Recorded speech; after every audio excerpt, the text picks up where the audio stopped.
Assalamualaikum and hi. So today we want to share to all of you about a Muslim scholar named Al-Qabisi. Al-Qabisi is one of the scholars born in Qayrawan.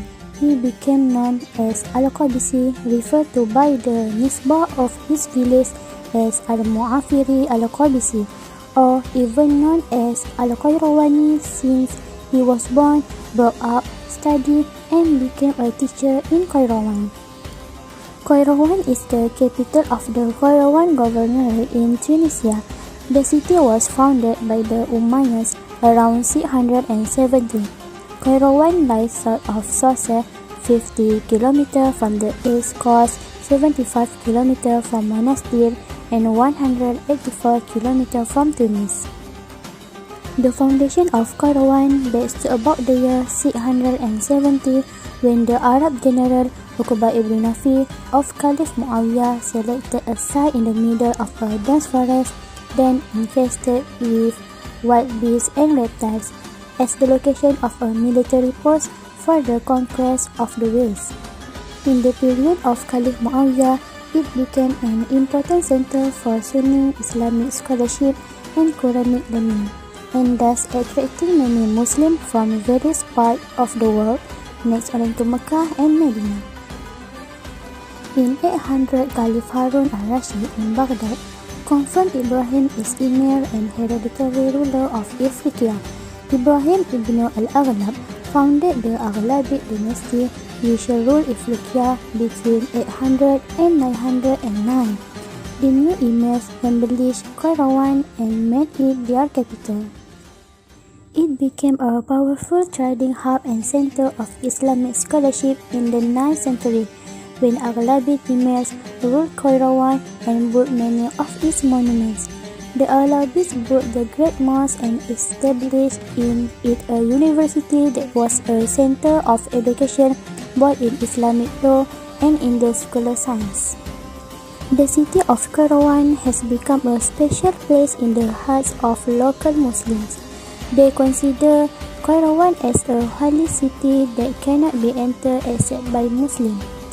But when Qayrawan was taken by the French, after which non-Muslims were allowed to enter the city. The famous Qayrawan Muslim scholars other than Al-Qabisi include Imam Sahnun bin Said, who was Imam Malik's student. He is the author of the book Al-Mudawwana, who played a major role in the codifying the Maliki school. Imam Abu Zaid al-Qayrawani and Yahya bin Salamah al-Basri. Qayrawan has become a famous object in Tunisia. The Great Mosque built by Umar bin Nafi in conjunction with the establishment of the city of Qayrawan is a famous tourist attraction throughout history, besides being the oldest mosque in the Maghreb Arabian.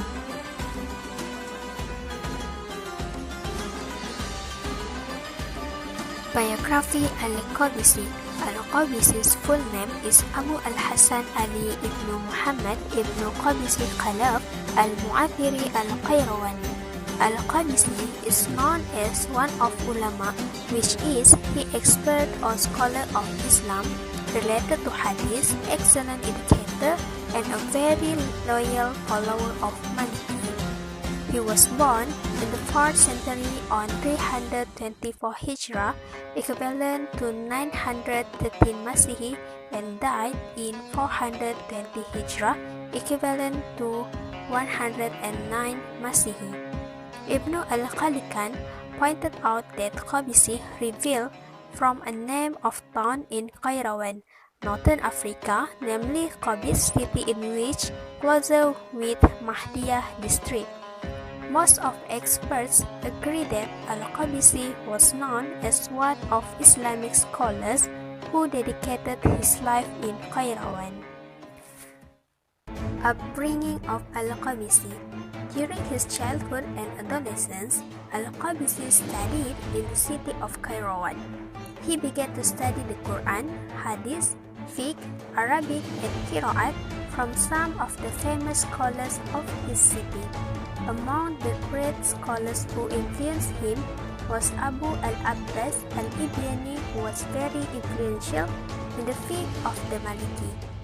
He also sought knowledge from scholars such as Abu al-Abbas al-Ibyani, Abu al-Hasan bin Masrur al-Dabbag, Abu Abdullah bin Mas'ud al-Asal, Abu Muhammad bin Madrun al-Hajjaj, Daras bin Ismail al-Fasi, and al-Sadri. Al-Qabisi once visited the eastern region of Islam and spent 5 years in 353 Hijrah to return to Kairawan in 357 Hijrah to perform Hajj and at the same time to seek knowledge.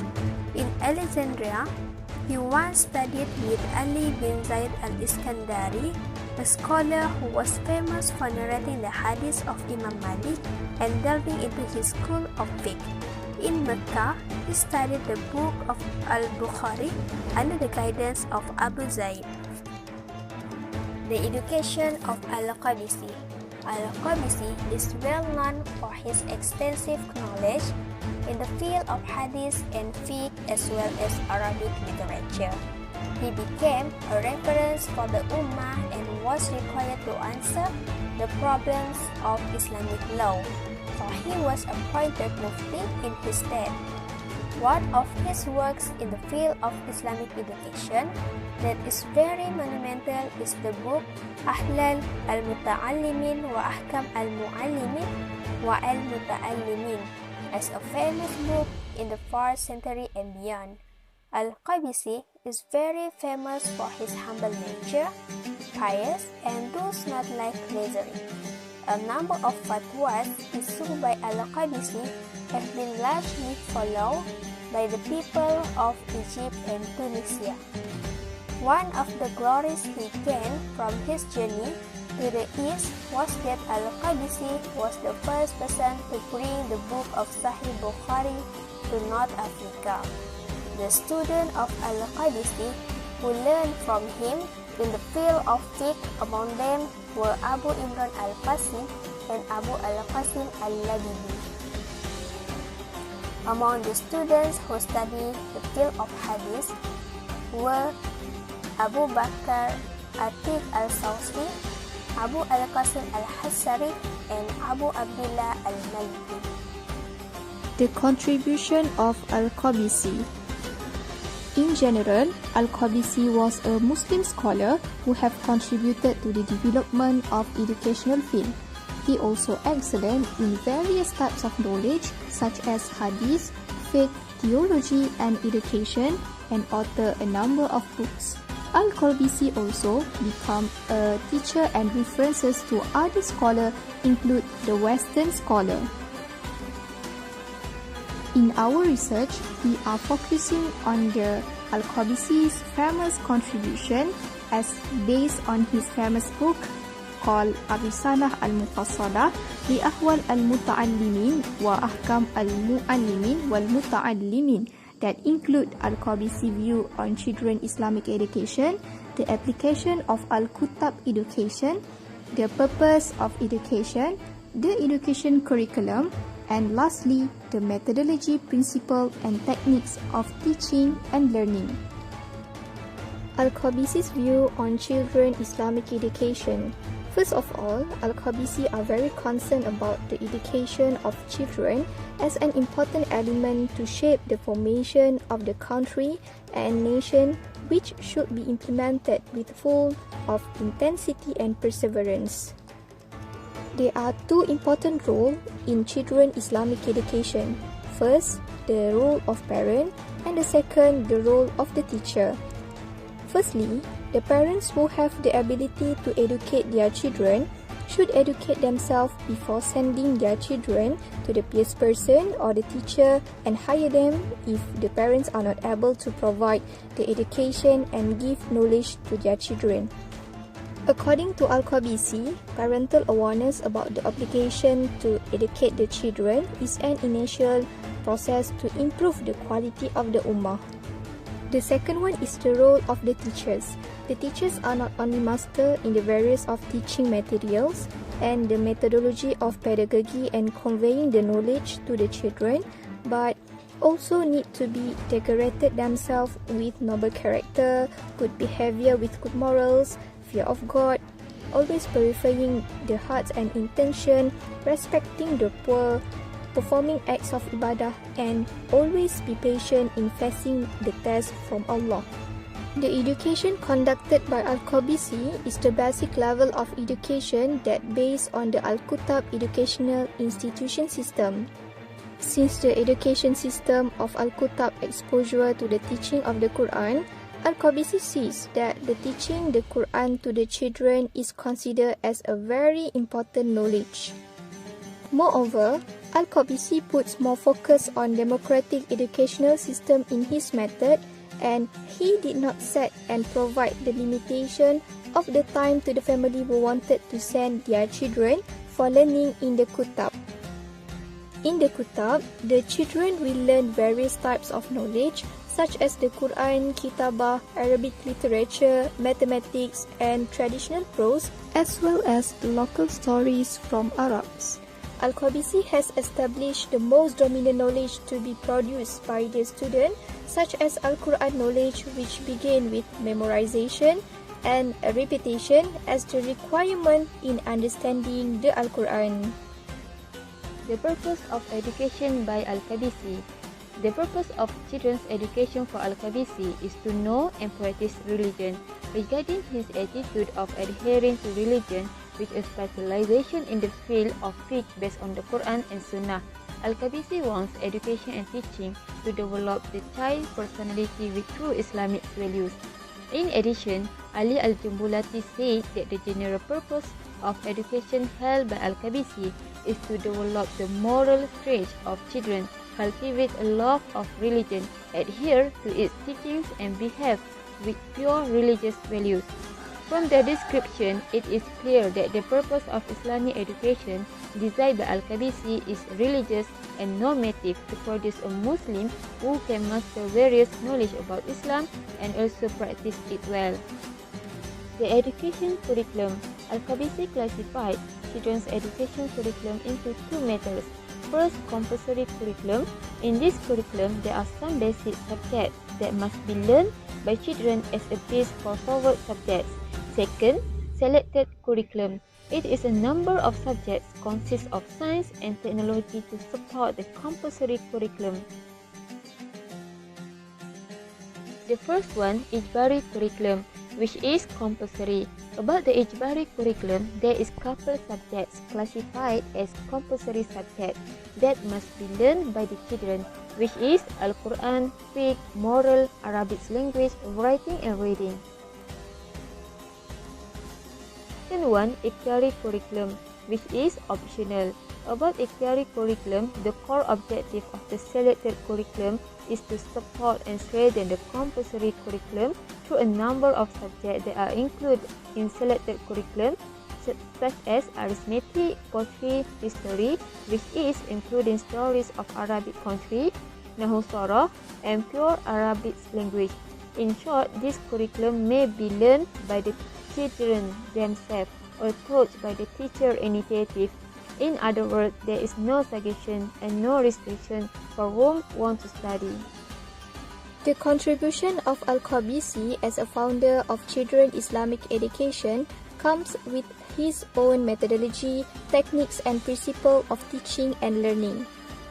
The methodology that Al-Qabisi used in his education is based on the method of memorizing, exercise and demonstration.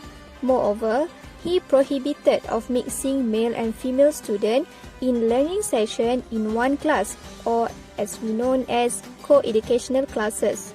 Next, he applied the democracy in education and the implementation of punishment as the final steps of education. The works of Al-Qabisi. Al-Qabisi was a productive scholar in writing the books. He produced 15 works in the field of fiqh and hadith, in which many of the works he left in various disciplines of knowledge as a treasure for Muslim intellectuals. As according to Qadi Iyad, Ibn Farhun and Abdul Rahman, the books written by Al-Qabisi are the books of Al-Muhid, Al-Fiqh wal-Ahkam ad-Diyana, Al-Muba'id min Shibhi at-Ta'wil, Al-Munabbih li al-Fitan an Ghawa'il Fitan, الرسالة المفصلة لأحوال المتعلمين وأحكام المعلمين والمتعلمين، الاعتقاد، مناسك الحج، ملخص للموطأ، الرسالة النصرية في الرد على بخارية، الذكر والدعاء، and أهمية الحصن. Al-Qabisi was a very famous scholar with his famous book of Ar-Risalah Al-Mufassalah li Ahwal Al-Muta'allimin wa Ahkam Al-Mu'allimin wal-Muta'allimin. According to Al-Ahwani, Al-Mufassalah li Ahwal Al-Muta'allimin Ahkam Al-Mu'allimin wal-Muta'allimin is among his famous scripture. This book describes about the concept of children's education, educational goals, assessment practice, praise, fines, teaching methods, techniques, and discussion about philosophy in Islamic education. This book has 3 chapters and consists of 80 pages. This book being a references to the scholar and the thinker in education to the next generation, which are being popularized by Western scholar in the middle of the 19th century and useful until now. And the first Orientalist who introduced this book in the West was Dr. Enwani. Al-Qabisi became a teacher and a place of reference, which is many books and his work scattered throughout the world, including in Indonesia, where his thought has been widely adapted and reinterpreted according based on the current need.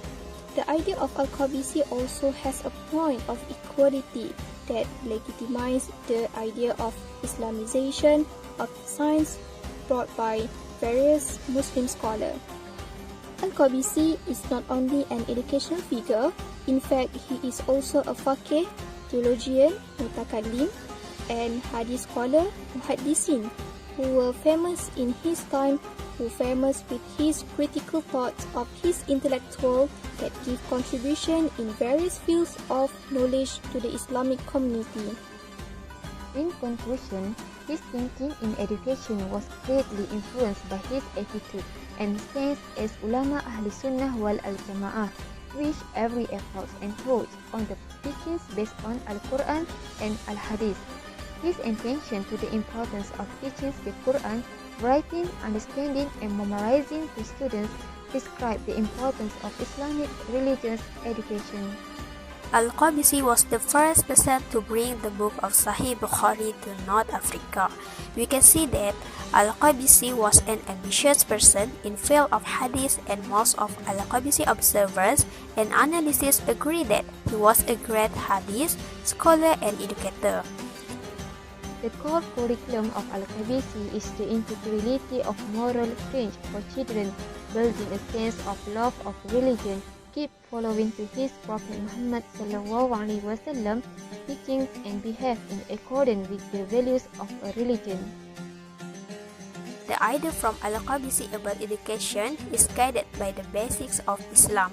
It relates to the main principles and the basis of the organization education. Therefore, every basic education must be easy to practice in current and future educational institutions. That's all from us about the story of the Muslim scholar called Al-Qabisi.